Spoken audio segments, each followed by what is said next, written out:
you, Sarah Jack and Caroline Barry. We just heard Caroline say that all companies will become tech companies sooner or later. And as we're now moving into the first module, the first part of the program, we will look at how technologies are enmeshed in our lives, at work, in society in general, and talk about platforms, about artificial intelligence, about the blending of goals and organizing principles across different sectors in society.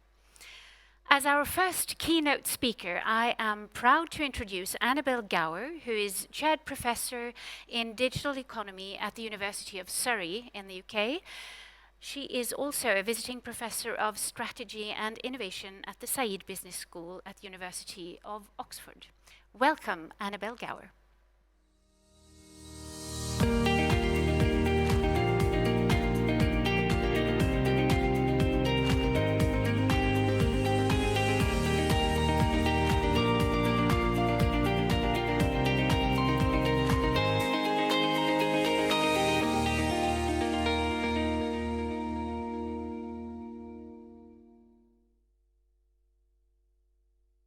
Hello, everyone, and it's a great pleasure and an honor to be here with you in this very interesting day.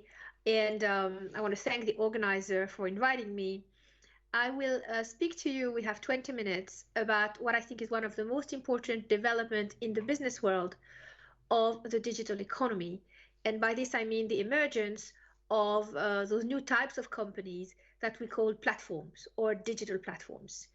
And we're going to be looking at the impact that platforms have on competition, innovation, and also social responsibility. Today, if you're looking at the 10 most valuable companies in the world, and you compare them to who were the 10 most valuable companies in the world in terms of market capitalization 10 years ago, you notice two phenomena. The first one is that the overall valuation of the company has grown tremendously from $2.7 trillion to $12.2 trillion. And then if you look at the composition of who those companies are, you see that most of them operate what we call a platform business model. So we have Apple, Microsoft, Amazon, Alphabet, Google, Facebook, and then from China, you've got Tencent and Alibaba. This is contributing to the growth of what we can call the platform economy. So far, 10% of the world GDPs has been shifted to these platform markets. And if you look at who are the top 100 platforms in the world today, you see that most of them come from America. We've got Apple, Microsoft, Amazon, Alphabet, Google, and Facebook. We've got those also strong companies from Asia Pacific, and especially China, with Tencent and Alibaba. But Europe comes far behind, and Africa even further down. There has been an explosion of companies that call themselves platforms or that use a so-called platform business model. I'm going to clarify to you what that means. And it's very important that everyone understand, whether they are business people, whether they are customers, regulators, and just all of us as citizens, that we understand how these companies operate and how they are capable of creating value, as well as capturing value and generating profits by using, in a novel way, digital technologies. So the economy that we are facing is now completely connected through this fabric of connectivity that is the internet. And we are connected to the internet via mobile devices and continuously engage with devices, whether we are individuals, organizations, and obviously lots of machines with sensors connected to each other. And all of us generate data as well as we consume data. And that creates a specific kind of pattern of emergence of a certain kind of firms that can take advantage of this. And if we think about the business model of platforms, It's different from traditional business models. The Industrial Revolution over 150 years ago also transformed the industrial landscape. And we had the emergence of modern corporation who invest into machinery and the technologies of the day and were able to generate value and economic gains by utilizing those technologies. That required to invest and own manufacturing machines and organize their internal production systems in particular ways. But what we see today is a lot of these platform firms are taking advantage of information, connection, and data that is being generated outside of the firm. And sometimes they don't even own the assets that are necessary to generate that value. So if you think about Uber, it's the largest company in the world, but they don't own the taxis. If you think about Airbnb, is the largest accommodation company in the world, but they do not own the flat of the house or the houses, or they're not like a hotel company that owns the hotels. And if you think about Alibaba, it's the largest retailer in the world, and they don't own any of the products being sold. So what is really different, and how can we characterize this business model? Platforms come in different sizes and different forms, and we see them. One archetype of an example of a platform is the iPhone. So when you have an iPhone, you see that you have lots of applications that can work with your iPhone. As you know, many of these apps, most of these apps, hundreds of thousands of apps, are not built by Apple. They are built, they are developed by external innovator, and then Apple makes it easy for them to connect their apps to its ecosystem. And Apple, therefore, is at the center of a whole federation of companies and innovators that are developing services that can interoperate with Apple. Another example is that of Google. We see Google being a key intermediary between advertisers and users. And Google is one of the most important platforms as well. It's got Android, which is the platforms for development of applications, similar to the Apple iOS. It's also got Google Play, which is a transaction platform, which is an online marketplace that facilitates access from its billions of users to these apps that are developed by other companies. We also have LinkedIn and the social networks such as Facebook, Twitter, TripAdvisor, Waze, etc., etc. If I want to understand the technology of platforms, I don't necessarily need to be an engineer or a software developer. I need to think about the structure of what we have when you look at a Lego block. A Lego block exists in two different colors. You have, they exist in different colors and they have different sizes. Some of them are longer than others. Some of them are higher than others.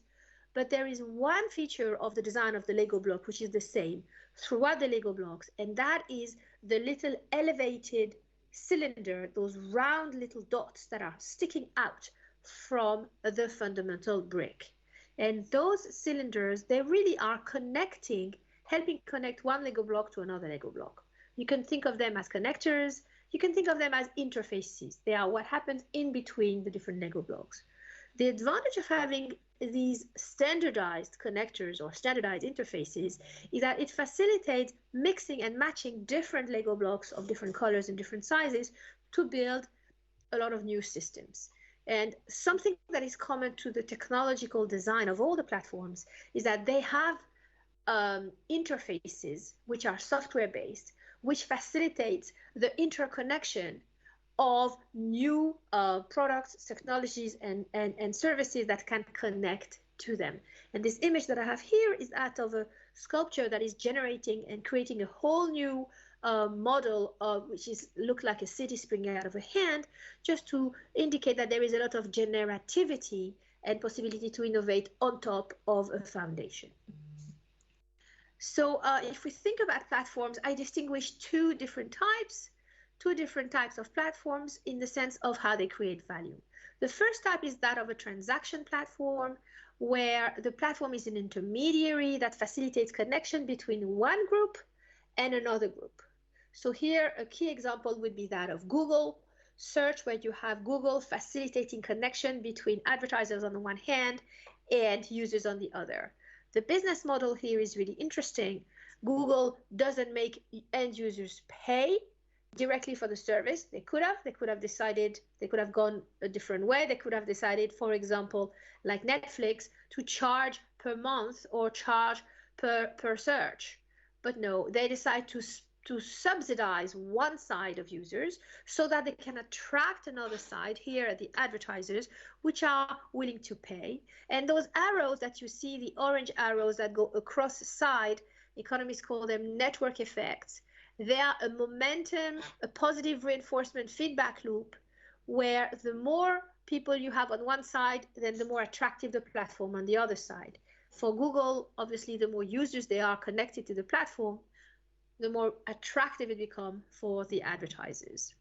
So these indirect network effects, these cross-site network effects, you see them happening every time you have a platform business model, and they self-reinforce the early success. And in some cases, they can even lead to a monopolistic outcome. It is a bit like the rich get richer. The more users you have, the more users on the other side find it attractive, which brings more users on the other side. And you see that, in eBay, the more sellers there are, the more drivers, the more buyers it attracts, or with Uber or Xbox or all these other platforms that are listed here.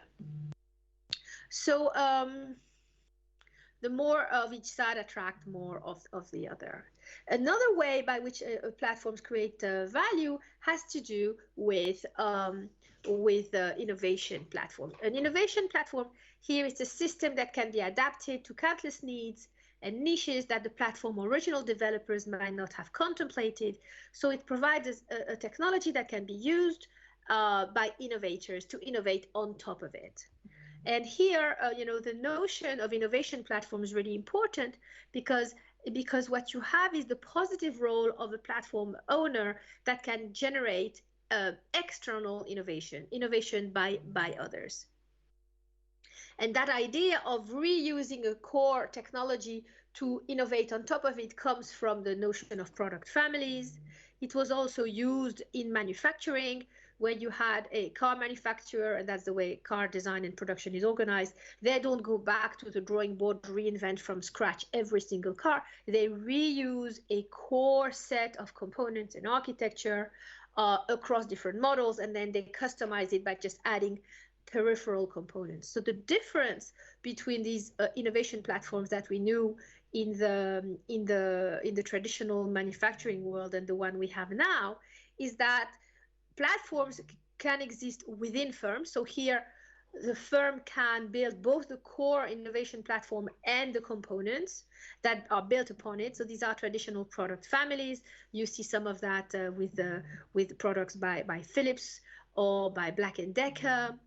Then you have these platforms that can happen across supply chains. That's what you see in the automotive into the automotive example I just gave here. It's a longer supply chain. The developers of complements and the core owner are related through a buyer-supplier relationships. But what we see in the digital world is we have these industry platforms where the innovators can be anybody, anywhere in the world, as long as they know how to program. The core platform owner doesn't have to identify them. The platform becomes a magnet to which innovators come and connect their product to. So that's what we have in those new platforms that we're talking about. So in this new book that I have published recently called The Business of Platforms, we identify those two types, transaction platforms and innovation platforms. And we notice that the biggest platform, the giant, they are hybrid. They always have one of each. So Apple has iOS, which is an innovation platform, and the App Store, which is a transaction platform. And Google has Android, which is an innovation platform, and Google Play, which is a transaction platforms. So we have examples today of companies that are, for example, in China, taking advantage of this model, trying to build ecosystems around the core platform, making connections, and either is through a traditional contractual relationships or more digitally enabled connections with different professionals in the area, and they are generating value in a way that is facilitated by the digital technologies, for example, by combining different products and services that they don't make all themselves and customizing them, like in this example of Alipay, to their own users. So the way the value is generated here is by taking advantage of all this data that the users are generating in the context of use and trying to reuse this data and capture the value across different sectors and different areas of engagement. So we can predict that the industrial landscape is going to change, and we're going to have, instead of traditional sectors where firms compete uniquely with their competitors, which are doing exactly the same thing as them, we're going to see new ecosystems that are going to emerge in place of traditional industries. And that's going to happen rather soon. So digitalization and pervasive connectivity lead to new types of complementarities. And we see that users not only consume the data, but also generate the data. And those companies that can utilize the data that is being generated in that context can generate a lot of value. And I'm going to finish rather soon. So just a few points to summarize the main ideas. Forces of digitalization have fundamentally shifted the level playing field. They've exponentially increased the computing power. We have a data explosion, fewer barriers to entry in some areas because some of those big platforms facilitate access to big data analytics as well as storage, and a facilitation of higher and more targeted reach, which facilitates the entry of some new players, facilitates the connections, and accelerates the disruption. So we see that we have new ways to create value and new organizational forms that are those digital platforms and ecosystem. But the platforms, therefore, those who survive become extremely powerful. They are really the new governors of these private ecosystems. And the paradox is that we have a decentralized modality of value creation where everyone everywhere in the world contributes to creating value by generating data, but we have centralized modalities of value capture. And the danger that we start to see, and that's where the most successful platforms are now becoming increasingly under the scrutiny of regulators, and there is a bit of a technological backlash against it, and or societal backlash, is because from being foundations on top of which innovation and exchange can happen, some big tech platforms are becoming bottlenecks, and they are making the rules as well as applying the rules of how to behave and how to engage on their ecosystem. So they create new forms of competition, new ways to transact and to innovate, but they also lead to specific failures. And I've just finished a report for the European Parliament, which is a 150-page report, which is available from the European Parliament website, talking about the economic and societal effects on online platforms. And we look at also, in addition to the positive effect that I've just described, strong negative effects in terms of the centrality and dominance of some platforms, some killer acquisition, that is behavior of buying new competitors just in order to snuff out the possibility that they would turn into rival. There are also some concerning effects on employment, with, yes, the good thing would be the creation of new jobs with flexibility, but also a lot of precarity and some risks being shifted to workers. And in addition, workers increasingly being surveilled and monitored and controlled digitally, which reduces their rights. So there are also effects on consumer and societal risks, with some privacy risks and online harms. And then we obviously understand all about the issues around fake news and polarization of society, and even dangers to democracy with the current debate on the responsibility of social networks. So there are some real regulatory challenges, but a lot of activity in regulation. The European Parliament is examining at the moment a new set of laws. One is called the Digital Markets Act, the other one the Digital Services Act, that are that are aimed to give more responsibility to a small group of platforms who have reached positions of centrality and dominance in the economy. And therefore, the platforms are the new governors of these private ecosystems. They have to change some of the rules, or at least to have some oversight over the rules that they allow and the activities that they prohibit. And therefore, they have new responsibilities. There is a new regulatory landscape, there are new rules, and there are complex trade-offs between over-regulating these platforms and under-regulating these platforms. I believe that the answer would be a combination of regulation and self-regulation. Thank you very much for your attention, and look forward to more engagement. Thank you, Annabelle. You will stay with us. To take these insights further, we have invited 2 additional panelists for a discussion. So I'd like to say welcome to Samuel Engblom, Policy Director of the Confederation of Professional Employees, and Jonas Samuelsson, CEO of Electrolux. And Magnus Märing, Professor at the House of Innovation. You are here to moderate that discussion. Thank you very much, Katarina. And thank you so much, Annabelle, for a very insightful keynote. Thanks to Samuel and Jonas for joining us. I very much look forward to a brief discussion on these topics. And what I'd like to really kick off immediately with is a question to you, Jonas.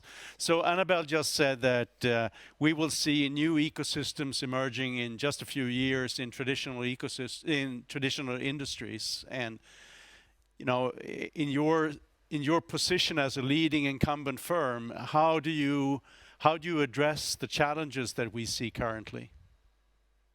Yeah, thank you. And I agree with Annabelle. There are some significant challenges to traditional business models. I guess for us, we sell more or less the products that you see behind me on my background here. So these are obviously physical products that execute a very physical job for their users, for their consumers, right? They have to get the bread into the oven, otherwise you can't bake bread. So you have to interact with the product. And that, I think, creates a slightly different situation when it comes to digitalization and digital platforms, and an opportunity for us, frankly. Because when it comes to very basic things, like turn the machine on, raise or lower the temperature, voice commands and so on, then there I think there is absolutely a need to create interoperability, and we are through alliances, so that, for example, a Google Home or an Alexa can then execute those basic controls of the product. But that's not where the real value is for us. The value is in, how do you help the consumer bake even better tasting bread, right? Or how do you inspire them through recipes that can then be automatically imported to the oven, and hence make the experience of using our products much, much better. And I think that is fairly difficult for these types of platforms, and I don't think really interesting, frankly, for these types of platforms to create that very specific and unique functionality. So I think there is an opportunity to interplay, if you will, with some of the more generic functionalities that has to be common, and probably will, because we don't invest in voice recognition and so on, will be dominated by some of the big platforms. But still, there's a significant space for us, again, to enhance the consumer experience and create a lot of additional revenue opportunities through either ordering of consumables, for example, whether it's dishwashing liquid for automated dosage applications, or whether it's replenishment of certain groceries, or whether it's accessories and other things that you can very easily buy that you didn't really even know that you needed until you got this inspiration to try something new in your cooking or in your laundry experience, right? So we're investing very, very heavily in these types of what we call digital products that interact directly with our product platforms, and they're then very, very, I would say, challenging and difficult, and maybe not even interesting for the digital platforms to copy. Thank you. That's super interesting, and there's this received wisdom that owning the user interface is really, really important. And your comments here make me think about what is really the user interface and what is the most crucial user interface. And you're stressing sort of the tactile quality of using the oven to bake bread, for example. But the other part, of course, is the interaction with the platforms that will enable the consumer to simplify what it means to be at home and use your appliances. So how do you manage the emergence of platforms that have this digital service orientation in relation to your products? Yeah, I think we have to coexist. Clearly, we will not be able to outcompete a Google or an Amazon. But again, there are significant areas with a lot of value potential that we can and will continue to own through the deep integration with sensors and functionality of the products. Right. So I think there's really an opportunity to coexist profitably here. Okay. Thank you very much, Jonas. And I will connect back to Annabelle in a moment because I'm curious about your thoughts on this. But before we do that, I'd like to also ask Samuel. Annabelle really emphasizes the major shift in what constitutes employment and how the workforce will relate to work and to employers in a platformized economy. And I'm curious how you assess how major is this shift in what constitutes employment and its qualities in a increasingly platformized economy. Well, first, thank you for the invitation. I think Annabelle did a very good job of sort of setting out this very rapid development that we see of platforms. And it raises different regulatory issues and, of course, societal issues. I believe that even though this is a rather new development, we can see how some of these issues are beginning to settle while others are still emerging. And in the labor market, what has happened is that the combination, I think, of new technology and our increased ability as human beings of using this type of technology in our everyday lives has created this development of on-demand work, because it's become people have become easier to reach, and it's also been easier to direct people from a distance. And we can see this impacting basically all labor-intensive activities. We see it impacting retail, we see it impacting care work, for example. And then we also have the emergence of some new business models. And that's often what the debate and discussion is about, in new business models in transportation and in deliveries. And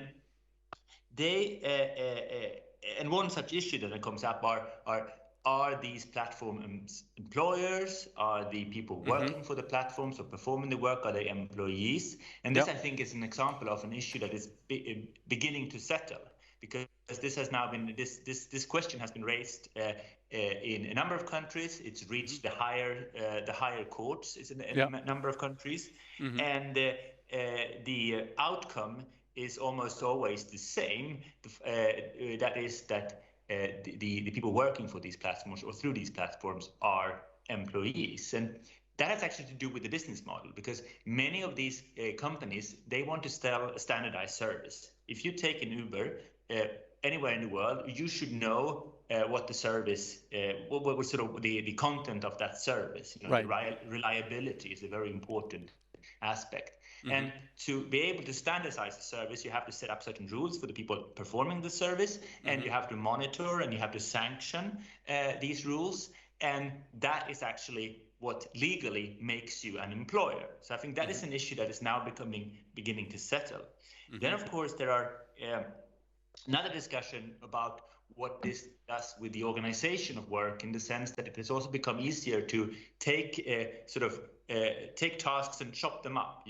It's been easier to have more people employed on very short-term contracts, because they have become easier to reach. You can call in people when you need them, sort of work on demand, as said. And here, I think there are indications that this has not served as a way into the labor market for marginalized groups the way it was envisioned from the beginning. That actually the having a very short-term work contract does not improve your position in the labor market. We have that kind of research from Sweden, for example. So there are some issues that are still outstanding. I see. So that means that if I'm not sure exactly where to go from here. I have a feeling that I want to pose two diametrically different questions to Annabelle at the same time. But let's hang on to the one we're addressing right now. So Samuel, you're really saying that the question of responsibility for employment is beginning to become settled, and does that mean then that the disruptive capacities of platforms are coming under societal control in that particular sense? Is that, Samuel, is that what you're saying?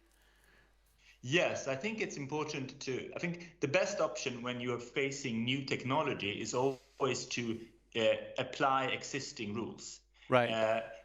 Because this is also in an area that we should remember that some of these companies, the problem has not been the current regulation, but the fact that part of their business model or part of their strategy to attract investors has been to claim that they are so novel that they sort of escape current regulations. So circumventing regulation, regulatory arbitrage has been part of the business model. Right. And now you could say that the sort of tax authorities, labor courts, high courts are catching up with that. And I think excellent. There is a lesson there to be learned also generally when it comes to regulating new technology. If we start making too much specific regulation, we risk on the one hand to sort of hamper innovation, because then we sort of force these new technologies into a specific regulatory environment.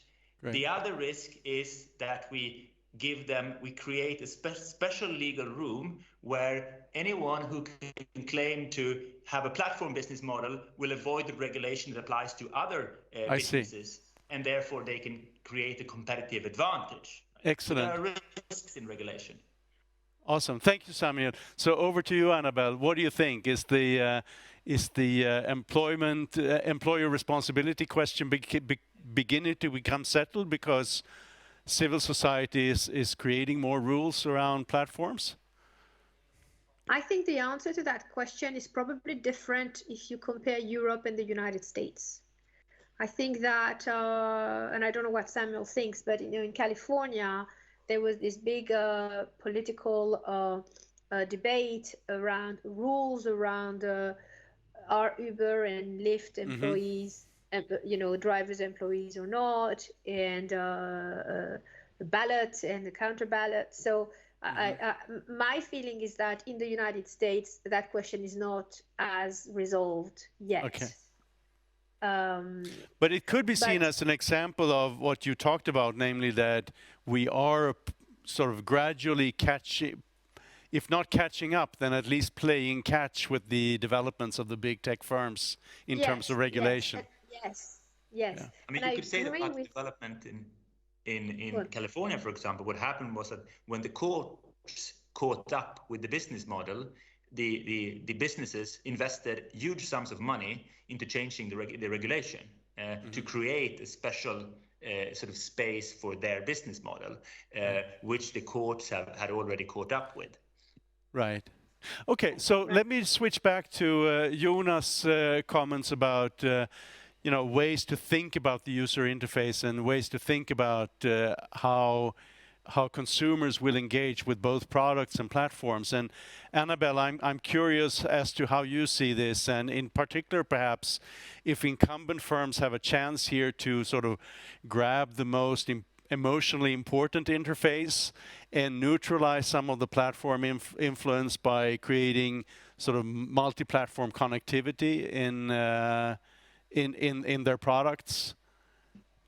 Absolutely, and I thought what Jonas said was super interesting and encouraging, because he said, okay, there are ways to innovate in ways that are specific and build on the capabilities and the DNA, so to speak, of, you know, this company here, Electrolux, or, you know, an existing usage environment, and really innovating on the services and the interface and the experience of the users, and that can coexist with other functionalities that will have been developed in a more generic way by these big tech platforms. And Jonas spoke about, for example, voice assistant technology. So I thought that was great, and I think that's the right way to go. And I also think that I agree with what Jonas said in terms of it is not in the interest of the big tech companies to go very deep into these verticals. The way they generate value, most of all, is to stay cross sectors and to build utilities, in a sense, digital utilities, in a sense. So I think that's definitely the way to go. And I think, the big tech companies haven't sucked all the oxygen out of the room of all possible innovations in all walks of life. Right. They have demonstrated what can be done so far on some digital technologies, but in the physical world that interfaces with the technology, there is still a lot of innovation that can happen. And incumbent firms such as Electrolux, you know, they can certainly keep innovating by focusing on these right questions, which is innovating on the user experience and how to make that enhanced, utilizing the digital technologies, that they don't have to reinvent all of them from scratch. Excellent. Thank you, Annabelle. That's very that's good news for Electrolux, isn't it, Jonas? Indeed. So yeah, really, I mean, I think we fully agree on that, and that's we're investing very heavily to create the capability, you know, with building out a digital product organization that are sort of using all the tools and ways of working that the digital platforms have developed and explored to such great benefits, and we're learning how to do that ourselves as well. If I may add one idea on how to do that differently, and I'm sure, Jonas, you have already thought about that, but is adding this notion of ecosystem building, right? And the interoperability may not just have to be between, you know, some of the big technologies and, you know, one company like Electrolux, but a company such as Electrolux could exert a kind of leadership within the ecosystem that is being developed. And so take a page out of the book of the big tech companies in terms of ecosystem thinking. There is a collective group of companies who, yes, they are competitors to each other, but they share a common benefit at having some degree of complementarity or interoperability. No, that's exactly what's happening. And the leading companies in our industry have jointly founded something called the Open Connectivity Foundation, which is basically a Linux-based interoperable core operating system that you can then layer on specific sort of branded functionality. Because of course, even if we would like that, you know, consumers to buy all of their kitchen products from us, you know, very often they don't, right? So then we need to cater for that, because otherwise we just won't have a very happy consumer. So I think we all realize that, but then we try to optimize specific, again, experience innovation around the task that the consumers execute with our products. Thank you. This is super exciting, and I wish we had a combination of forking and the time machine so we could continue this conversation at the same time as we're doing other things this afternoon. But it's time to wrap up, unfortunately. I have a final audience question for Annabelle, which is we tend to sometimes sort of try to predict the end of history, right? And right now we're saying platforms will take over everything. Do you think that is the case, or are these, you know, near perfect natural semi-monopolies possible to disrupt and dislodge? I don't think that platforms will take over everything, but I think that they have become the private infrastructure of the digital economy. And therefore, I think they are not about to get dislodged anytime soon. And that's why I support stronger regulation to give more obligations to those small group of companies who have reached this position of centrality, so that competition can continue to happen, innovation can continue to happen, and that they don't suck up all the profits that they could if they were not regulated. So I think that the reason why we will not get into this end of history scenario is because there are going to be not only more regulation, but also I think an appetite from users and citizens to see new offering of platforms that perhaps they can trust more in terms of how their data is utilized, and that will pull investment and innovation in those areas as well. Very interesting. Thank you so much, Jonas, Samuel, Annabelle, for an exciting conversation. I will be thinking of this a lot. And with that, unfortunately, time is up, so it's time to move on. Thank you very much. Thank you. Thank you. Thank you. Thank you, Magnus. Thank you.